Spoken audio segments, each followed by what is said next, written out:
నమస్తే. నేను మీ Gopi. Welcome back to మనం టీవీ. ప్రస్తుతం మనతో పాటు ఉన్నారు పొలిటికల్ అనలిస్ట్ అంకమ్మరావు గారు. ఆయనతో మాట్లాడదాం. సార్ నమస్తే అండి. నమస్తే అమ్మ గోపి. సార్, రఘురామకృష్ణరాజు కేసులో రోజుకో మలుపు తిరుగుతుంది. ఆ కేసులో ముఖ్య నిందితులైన తులసిబాబు, అదేవిధంగా విజయపాల్, దానికి సంబంధించిన కేసు సంబంధించిన ఎస్పీ గారు ఒక విచారణ చేపట్టారు. వాళ్ళిద్దరు కలిపి కూర్చోబెట్టి ఆ విచారణలో కొత్త కొత్త మలుపులు మొత్తం తిరుగుతున్నాయి. అసలు ఆ మలుపులు ఏంటి? అదేవిధంగా న్యాయ పోరాటం చేస్తున్న రఘురామకృష్ణరాజు గారికి న్యాయం దక్కుతుందంటారా మీ మాటల్లో? అంటే ఇక్కడ ఏం జరుగుతుందంటే చాలా స్పష్టంగా ఆయన ఆ రోజు అంటే పుట్టినరోజు సందర్భంగా పుట్టినరోజు కూడా జరుపుకోకుండా చేయాలనే ఉద్దేశంతో అన్యాయంగా ఆ రోజు తీసుకెళ్ళడం కూడా జరిగింది. తీసుకెళ్ళినప్పుడు దానికి అన్ని విధాల పాత్ర వహించింది విజయపాల్. తీసుకొని వెళ్ళిన తర్వాత రఘురామకృష్ణరాజు గారు చెప్తున్నట్లు ఆ రోజు దాడి చేసింది, గుండెల మీద ఎక్కి కూర్చుంది ఇప్పుడు ఎవరైతే చెబుతున్నారో తులసిబాబు అనే వ్యక్తి. ఇక్కడ మీరు ఆలోచించుకుంటా ఉంటే ఆ రోజు సునీల్ కుమార్, పిఎస్ఆర్ ఆంజనేయులు వీళ్ళందరి ప్రమేయంతో జరిగిందని చెప్పని ఆయన చెప్పడం కూడా జరిగింది. ఈ ఘటన జరిగినప్పుడు ఆయన లోక్సభ సభ్యుడు. ఇక్కడ గమనించుకోవాల్సిన అంశం, ఎంపీ, లోక్సభ సభ్యుడు. మరి అలాంటి వ్యక్తి లోక్సభాపతికి మెమోరాండం ఇచ్చినా ఇలా జరిగింది, నా హక్కులు భంగం కలిగింది, సభ్యుడికి హక్కుల భంగం కలిగింది, మీరు తగు చర్యలు తీసుకోండి చెప్పని అన్నా కూడా అది అట్లానే పడకన పడేశారు. దాని గురించి ఏం పట్టించుకోలేదు. న్యాయస్థానం దాంట్లో విచారించి దెబ్బలు తగిలినాయి అని చెప్పిన తర్వాత ఆయనకి వెలుసుబాటు ఇవ్వడం కూడా జరిగింది.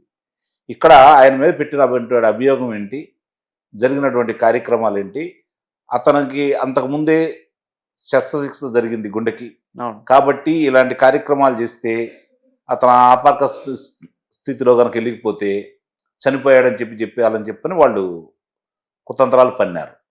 మరి గట్టి మనిషి కాబట్టి, మొండి మనిషి కాబట్టి ఆయన అవన్నీ తట్టుకొని నిలబడ్డాడు. ఈరోజు న్యాయ పోరాటం చేస్తున్నాడు. సరే, ఆ ప్రభుత్వం పట్టించుకోలేదు. ఈ ప్రభుత్వం ఎటు వాళ్ళకు అనుకూలంగా ఉంటుంది కాబట్టి వాళ్ళే చేయించారు కాబట్టి వాళ్ళు చర్యలు తీసుకుంటారని మనం ఆశపడటం కూడా తప్పైంది. అట్లనే 4 సంవత్సరాలు కూడా గడిచిపోయింది. కనీసం ఫిర్యాదు కూడా తీసుకోలేదు. మరి కేంద్రం కూడా దాని గురించి పట్టించుకోలేదు. ఇప్పుడు ప్రభుత్వాలు మారినాయి.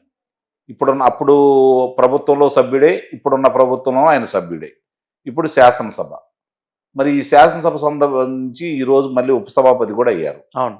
ఈ ప్రభుత్వం వచ్చిన తర్వాత కొంచెం కదలిక వచ్చింది, కానీ అంత వేగవంతంగా అయితే జరగలేదు.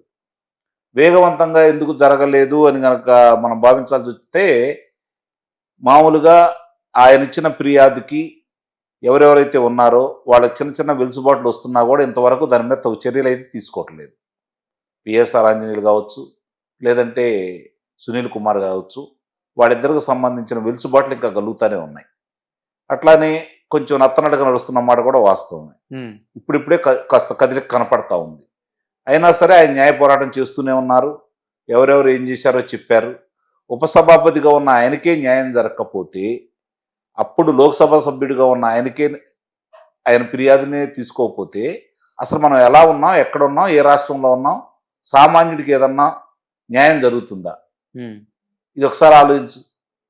ఇప్పుడు తులసిబాబు అనే అతన్ని అదుపులో తీసుకున్నారు. అతను ఏ విధంగా వచ్చాడు? మంది మార్గంతో ఎట్లా వచ్చాడు? ఎంత హడావుడి చేశాడు అక్కడ? వాడు చేసిన హడావుడి ఏంటి? పోనీ అతను ఇప్పుడు ఎక్కడున్నాడు, ఎవరి దగ్గర ఉన్నాడు?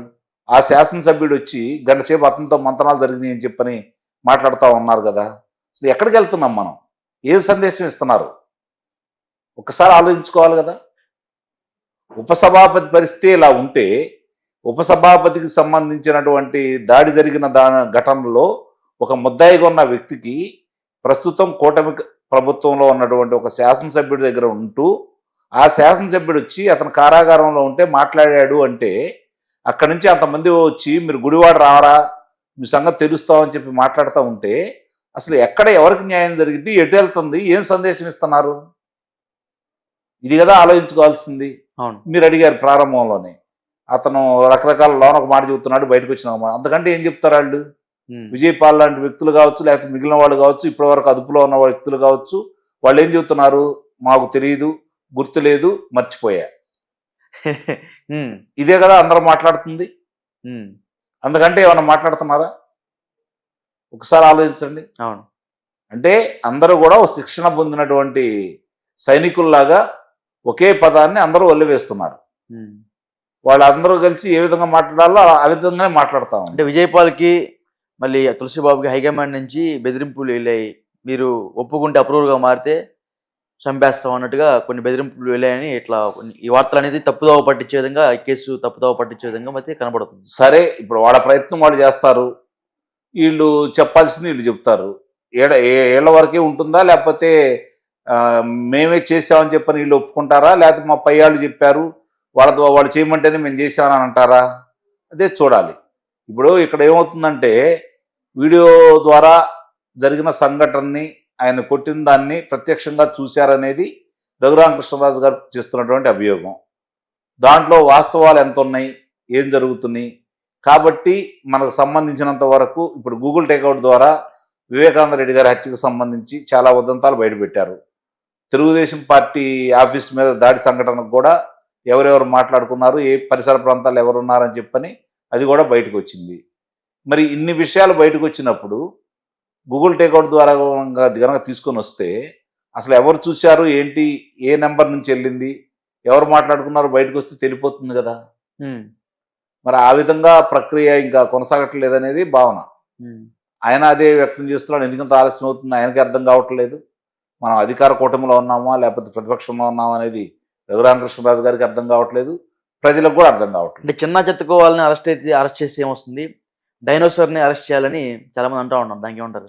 నిస్సందేహంగా ఇప్పుడు అలాంటి వ్యక్తి ఆ విధంగా దాడి చేసి చావంచుల దాకా వెళ్ళి వచ్చిన వ్యక్తికి న్యాయం జరగకపోతే, ఏది అధికార పార్టీలో ఉండి ఇప్పుడు మంచి ఉన్నతమైన పదవిలో ఉన్న వ్యక్తికి న్యాయం జరగకపోతే సామాన్యుడికి ఎలా న్యాయం జరుగుతుందని ప్రతి వాళ్ళు ప్రశ్నించుకుంటున్న మాట వాస్తవమే కదా. అవును, ఇందాక ఒక డిబేట్లో కూడా చూసాం, కింద కామెంట్లు వస్తున్నాయి. అదే ఒక ఎంపీకి ఒక ఎమ్మెల్యే ఉన్నాడు, మళ్ళీ ఇప్పుడు ఉపసభాపతిగా ఉన్నాడు, అతనికే న్యాయం జరగకపోతే సామాన్యుడికి ఎలా న్యాయం జరుగుతుందని ప్రజలు అంటున్నారు. నిస్సందేహం కదా. అప్పుడు ప్రభుత్వం కూడా ఏమైనా చర్యలు చేపట్టాలి కదా, కేసు మీద ఇంకా ఫోకస్ చేయాలి కదా. అంటే ఇప్పుడు కొంచెం వేగవంతం అయింది, చూడాలి. మరి ఇప్పుడు అదుపులో తీసుకున్నారు, ఇద్దరిని ప్రశ్నిస్తూ ఉన్నారు. వాళ్ళు ఇచ్చే సమాచారాన్ని బట్టి వాళ్ళు ఎవరి మీద అయితే ఇప్పుడు అనుమానితులు ఉంటారు, అనుమానితులను అందరిని పిలిచి విచారణ చేస్తారు. ఇప్పుడు ఒక క్రమ పద్ధతిలో ఇప్పుడు వీళ్ళు ఏం చెప్తారో చూసుకోవాలి. వీళ్ళు చెప్పిన దాన్ని బట్టి వేరే వీళ్ళు సరిగ్గా సమాధానం రాకపోయినా కూడా ఎవరైతే దాంట్లో పొందుపరిచారో అందరినీ పిలిచి విచారించాల్సిన బాధ్యత అనేది విచారణ సంస్థల మీద ఉంటుంది. అంటే పొందుపరిచిన పేర్లు ఇంకా చాలా పేర్లు పెండింగ్ లో ఉన్నాయి. జగన్మోహన్ రెడ్డి గారి పేరుంది, పిఎస్ఆర్ ఆంజనేయుల పేరుంది, సునీల్ కుమార్ పేరుంది. మరి వాళ్ళ ముగ్గురు కూడా విచారించాలి కదా. అది ఒక క్రమ పద్ధతిలో జరిగిద్దని చెప్పైతే భావిస్తున్నాం. ఇప్పటి వరకైతే వాళ్ళు ఇంకా వాళ్ళు కొంచెం ధైర్యంగా ఉన్నారు. ఓకే, మరి ఎందుకు ఆ ధైర్యం ఎక్కడి నుంచి వచ్చింది అనేది కూడా ఆలోచించుకోవాలి. Okay okay sir, thank you sir.